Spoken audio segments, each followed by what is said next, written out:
In the previous video, we looked at the causes of brain fog and also discussed how to use pacing to combat fog. In this video, we'll look at strategies in two more categories. The first is simplifying, and here we have four strategies. The first is to avoid multitasking. You may experience fog when you try to do more than one thing at a time, such as reading while watching TV or talking on the phone while fixing dinner. The solution is, instead of multitasking, do only one thing at a time. Some people, some people find that this strategy requires some assertiveness. For example, we've had people tell us that they've taught their children to wait by saying things like, "I'm fixing dinner right now, but I'll help you as soon as I'm done." Second strategy is to avoid overstimulation. If you're sensitive to noise, to light, or to sensory input coming from more than one source at the same time, then limit your sensory input. For example, turn off the TV while you're talking, or find a quiet place to read or do other tasks that require concentration. For more on this topic, see our video titled Sensory Overload. Third, use lists and other reminders. This strategy can take several forms. For example, you might write out your tasks for the day on a to-do list, or you could use post-it notes in prominent places in your house to jog your memory, or use your calendar or the alarm on your watch or computer to keep track of appointments and tell you when to do things. Also, you can organize your house and possessions so that they give you built-in reminders. For example, if you could keep your medicines where you dress, and if you do that, you will see them and remember to take them when you get up in the morning and while you're getting ready to bed for bed at night. Fourth, declutter. Final strategy in this set is to declutter. A house in disarray can contribute to fog because of visual clutter and also because it makes things hard to find. If you feel that your physical environment is overwhelming, organizing your house and removing clutter may help.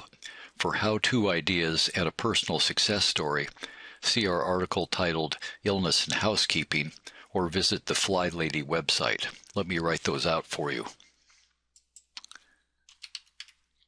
The article is Illness and Housekeeping, and it's at the cfidselfhelp.org website, and the Fly Lady site is flylady.net. Let me move those to the appropriate category here. That's under declutter.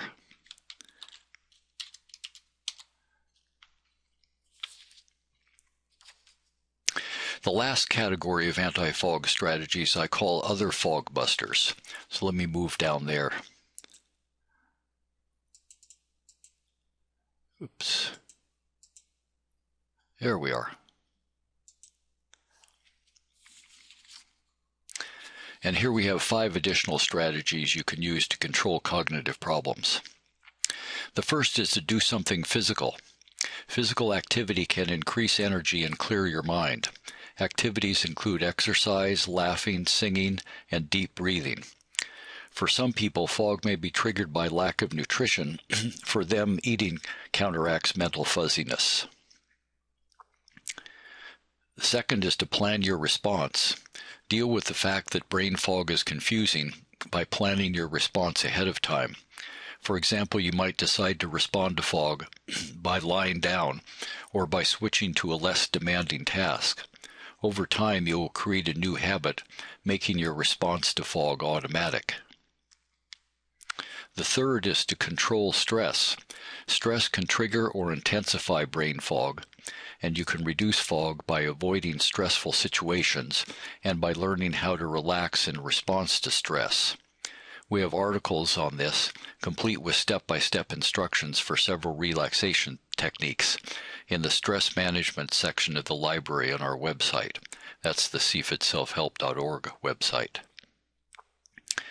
Fourth, medications can be a factor in brain fog. They're a major cause of fog. And if you find that a prescription drug increases your fog, consider talking to your doctor about adjusting the dosage level or changing to a different medication. Also, you might discuss with your doctor the use of medications to increase your attention and concentration.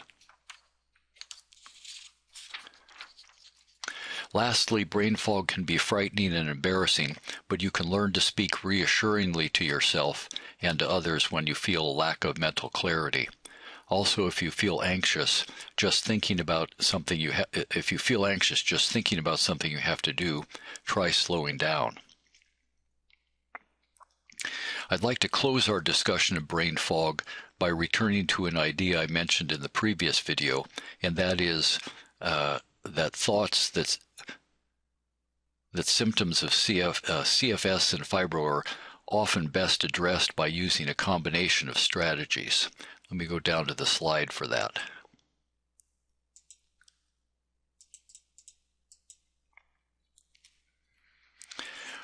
When we've asked people in our groups to describe what they do to combat fog, we get lists that are often many items long. Let me read you one example. My brain fog is worse when I'm exhausted, so I try to stay within my energy envelope. The fog episodes have greatly diminished since I learned that, so pacing has helped her reduce her fog. Over the last several months, I've gotten organized. Orderliness helps to prevent panic and fog, so order is a second element that she mentions.